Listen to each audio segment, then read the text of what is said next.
10th का biology की subject में आपका स्वागत है। आज की इस क्लास में हम डार्विनवाद के बारे में जानेंगे। तो डार्विनवाद क्या था? डार्विनवाद 1809 में जन्म हुआ था एक वैज्ञानिक का, जिनका नाम था डार्विन, और उन्होंने अपना सिद्धांत दिया जैव विकास में। उन्होंने सिद्धांत दिया और उन्होंने एक पत्रिका भी लिखी जिन्होंने उन्हें सिलेक्शन बताया था जीवों में। तो इसे हम डार्विनवाद के नाम से जानते हैं।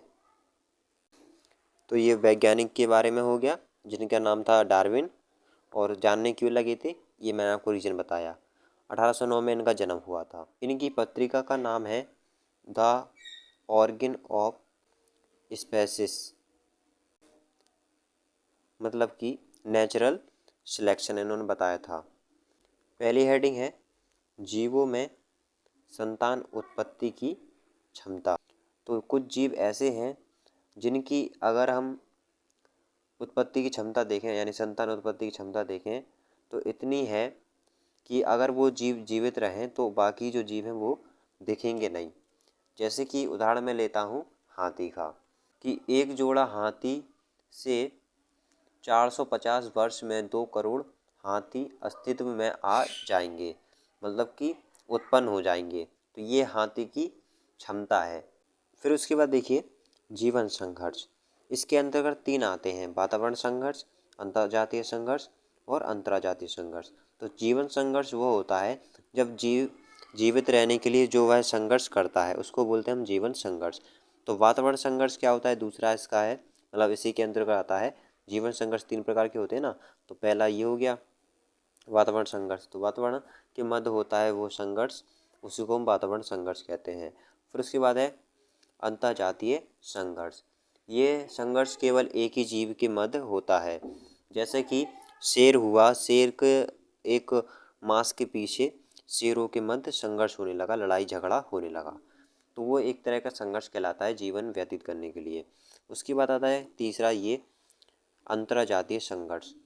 ये एक दो जातियों के मध्य होता है, ये होता है एक जाति के मध्य, और ये जो अंतर्जातीय है ये 2 जातीय के मध्य होता है अंतर्जातीय। तो ऐसा संघर्ष जो 2 जातियों के मध्य होता है, इसमें एक शिकार होता है, दूसरा शिकारी, ये कहलाता है अंतर्जातीय संघर्ष। और अंतर्जातीय संघर्ष ये केवल एक ही जीव के मध्य होता है, एक ही जाति के मध्य होता है। जैसे 2 शेर हैं और मांस के पीछे संघर्ष होने लगा।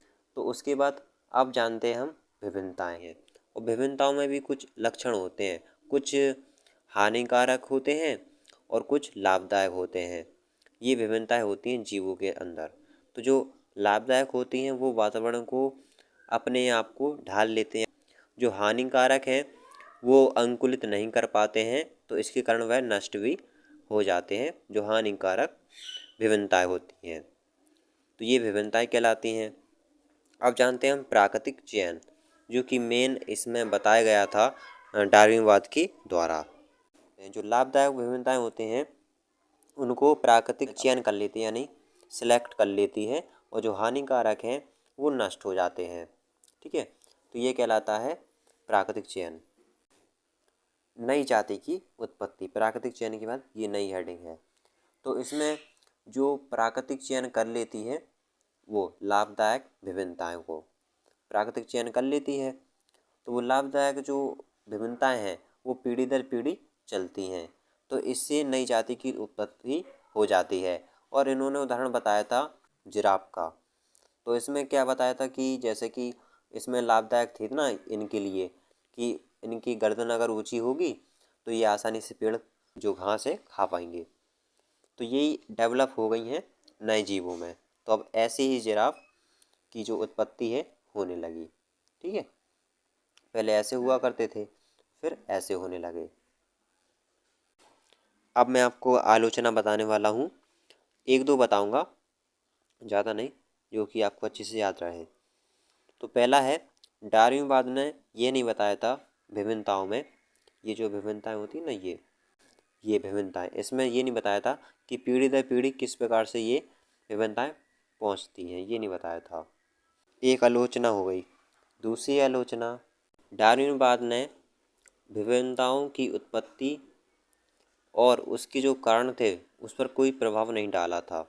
जो हमने विभिन्नताएं मैंने आपको ये बताई। तो दूसरा ये हो गया हमारा, ठीक है, आलोचना। तो आई होप कि आपको वीडियो पसंद आओगी। पसंद है तो लाइक कर दें, साथ ही चैनल को सब्सक्राइब कर दें। मिलते हैं नेक्स्ट वीडियो में।